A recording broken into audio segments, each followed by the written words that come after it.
Pour créer une présentation avec PowerPoint, commencez par ouvrir un PowerPoint. Ça peut être un modèle vierge ou ça peut être un modèle avec quelque chose, cela n'est pas grave pour l'instant.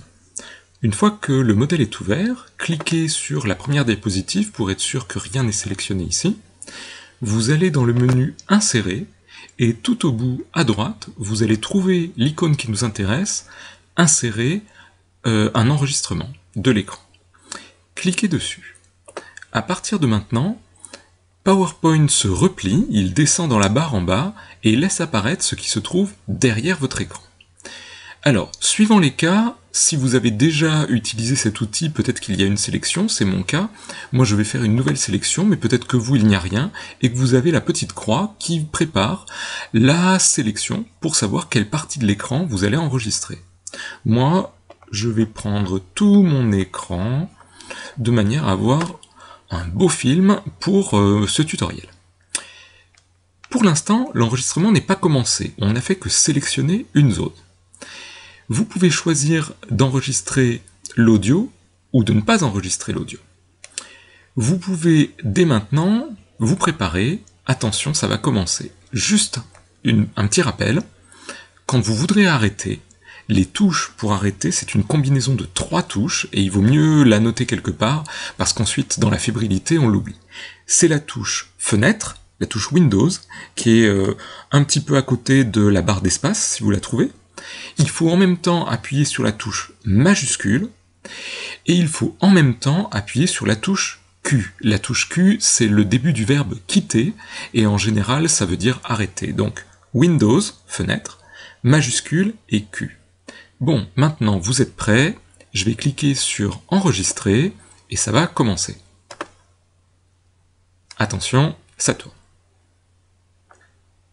Bonjour, vous êtes bien sur ce tutoriel Excel où je vais vous montrer comment on fait un tableau de bord. Il suffit par exemple d'avoir quelques segments ici pour voir comment cela fonctionne.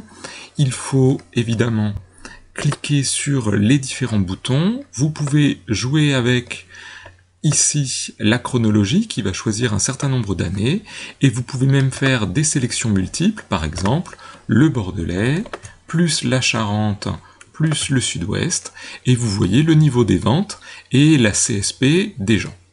Je vous remercie pour ce tutoriel, à bientôt, au revoir. Je viens d'appuyer sur CTRL-Q à la fin de mon tutoriel, et vous voyez que PowerPoint réapparaît, qu'à l'intérieur il y a une vidéo, vous voyez qu'on peut la bouger, normalement elle s'est mise en plein écran parce qu'on avait sélectionné toute la diapositive, et maintenant vous allez pouvoir éventuellement regarder votre diapositive, c'est ici qu'on peut la démarrer, et regarder un petit peu comment ça s'est passé, comment elle a fonctionné.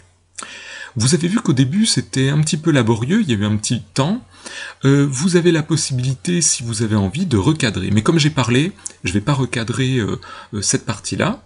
Vous voyez qu'en haut, vous avez lecture, vous l'avez aussi au travers d'un clic droit, et vous pouvez supprimer les espaces au début et à la fin si vous avez envie. Alors je peux vous montrer, découper la vidéo, ça vous affiche la vidéo, vous pouvez la lire, et vous pouvez choisir à quel moment la vidéo va réellement démarrer en ramenant un petit peu sur les côtés la fin et le début. Bon, moi je ne le fais pas, ça me va très bien pour l'instant. L'autre point très important qui va nous être utile, c'est à nouveau via le clic droit, vous voulez savoir à quel moment va démarrer votre vidéo.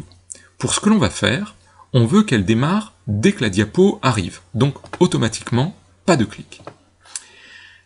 La deuxième chose qu'on pourrait faire, c'est peut-être insérer une diapositive de titre. Alors vous pouvez vous mettre au-dessus, faire nouvelle diapositive si vous avez envie. Vous avez la possibilité aussi d'aller dans l'onglet Création, et peut-être de choisir quelque chose d'un petit peu plus fun. Alors vous savez, c'est pas très joli, c'est pas merveilleux les outils de Microsoft, mais enfin vous pouvez choisir quelque chose d'un petit peu plus glamour que la page blanche. Choisissez une couleur qui vous va. Bon, on peut peut-être rester sur ce orangé marronasse, ça me va très bien. Vous mettez votre titre, donc là c'est présentation Excel. Et là on va mettre un petit sous-titre, ça bouge avec les segments. Vous avez la possibilité, comme d'habitude, par exemple, peut-être d'augmenter un peu la taille, parce que si vous avez envie de publier votre vidéo, vous savez, dans les miniatures de YouTube, on n'y voit pas tellement, donc n'hésitez pas à agrandir un petit peu cette plage-là, d'un côté et de l'autre, pour arriver à ce que votre présentation soit un petit peu plus grande. Alors, on est parti. Quand je regarde la transition ici, ça me dit cette diapo-là, comment elle va apparaître. Alors par exemple, moi j'aime bien un petit truc comme ça, voilà, je trouve que ça me plaît bien, c'est pas trop fun, ça va. Ensuite, la deuxième chose la plus importante, c'est qu'est-ce qui se passe? Est-ce qu'il faut attendre que vous cliquiez ou est-ce que c'est manuel? Moi je mets toujours rien en manuellement et je mets avec après 0 secondes. Alors par exemple, peut-être qu'au début on pourrait mettre après 3 secondes, ça va passer et ce sera parfait. Suivante. Ici, c'est pareil. Vous voulez que ça passe comment? Alors moi, je vais choisir un petit fondu. Vous lisez, la diapositive précédente s'estompe progressivement pour révéler la diapositive actuelle. C'est exactement ce que je veux. Voilà, ça va faire une transition sympathique. À nouveau, on regarde. Est-ce que ça va démarrer manuellement ou est-ce qu'on veut que ça démarre après quelque chose? Alors, comme il y a une vidéo en entier, je vais mettre que je veux que ça démarre directement au début et que ça s'arrête directement à la fin, sans me poser de questions.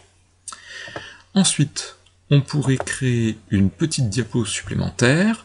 Je retourne à l'accueil, nouvelle diapositive. Alors, vous pouvez choisir une autre disposition si vous avez envie, si elle vous plaît pas, si vous préférez quelque chose, peut-être, voilà. Merci. Alors, moi je vais mettre mon petit logo habituel. Hop.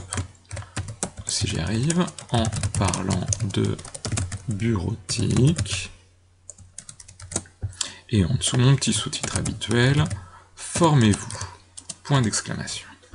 Voilà, n'oubliez pas, on refait dans l'ordre, quelle transition pour venir là, par exemple ça pourrait être quelque chose comme ça, ça va être très très laid mais c'est pas grave, c'est juste pour vous montrer, et ensuite on veut que ça s'arrête après combien de temps, on ne veut pas de manuel, peut-être après 2 secondes pour que les gens voient les choses. Alors, ce que je vais vous montrer maintenant, c'est les petites animations. J'ai envie que le en parlant de bureautique, il soit animé, donc je le sélectionne, attention, je ne suis pas dans le texte, j'ai choisi, en cliquant sur le bord, cet élément-là. Je vais dans animation. Ici, il y a 3 sortes d'animations. Pour apparaître, pour être mis en emphase, c'est-à-dire pour être agrandi, pour attirer l'attention, et pour disparaître. Alors par exemple, j'aimerais que le en parlant de bureautique, moi je vais choisir dans les autres effets d'apparition, il y ait quelque chose qui soit un petit peu plus fun. Je voudrais que ce soit quoi d'ailleurs? Allez, un petit générique de fin. Alors, on va regarder à quoi ça ressemble. Qu'est-ce qui se passe si je fais un petit aperçu? Il se passe pas grand-chose pour l'instant, c'est pas très très glorieux. Alors, on va aller regarder maintenant les paramètres. Quand je choisis quelque chose, par exemple ici, générique, j'ai toujours des options d'effets. Donc là, par exemple, ce sera comme un seul objet. Ensuite, on a d'autres éléments, on a un volet d'animation, et dans ce volet d'animation, vous allez pouvoir aller dans les options un petit peu plus minutieuses. Alors on va voir ce que ça va donner. Donc ici, moi je vais choisir générique. Qu'est-ce que j'ai choisi comme minutage? Ça démarre dès le début, c'est plutôt, on va prendre quelque chose de très lent, on va mettre avec la précédente, je vous rappelle, hein, jamais au clic, toujours avec la précédente si on peut, et on va voir ce que ça va donner. Hop, mon générique monte et traverse un petit peu toute la page. Bon, c'est pas merveilleux, mais enfin, ça fait une petite animation. Voilà. J'espère que ça vous a plu. Ah non, il nous reste quelque chose maintenant. Mais qu'est-ce qu'on en fait de tout ça? Alors, regardons un petit peu si ça marche. Je lance l'animation. La première page démarre. Elle attend un petit peu. Est-ce qu'il se passe quelque chose? Oui. La vidéo démarre et ça a l'air de fonctionner. Très bien. Je fais échappe pour sortir de là parce que j'aimerais bien finir mon tutoriel.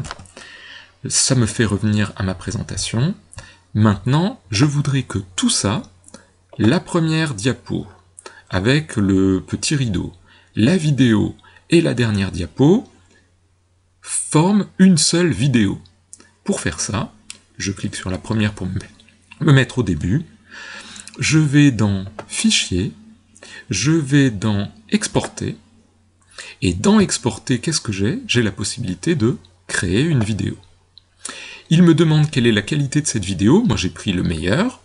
Il me demande est-ce qu'on utilise le minutage et les narrations enregistrées? Oui, parce que sinon il resterait 5 secondes sur chaque diapo et c'est pas du tout ce que je veux.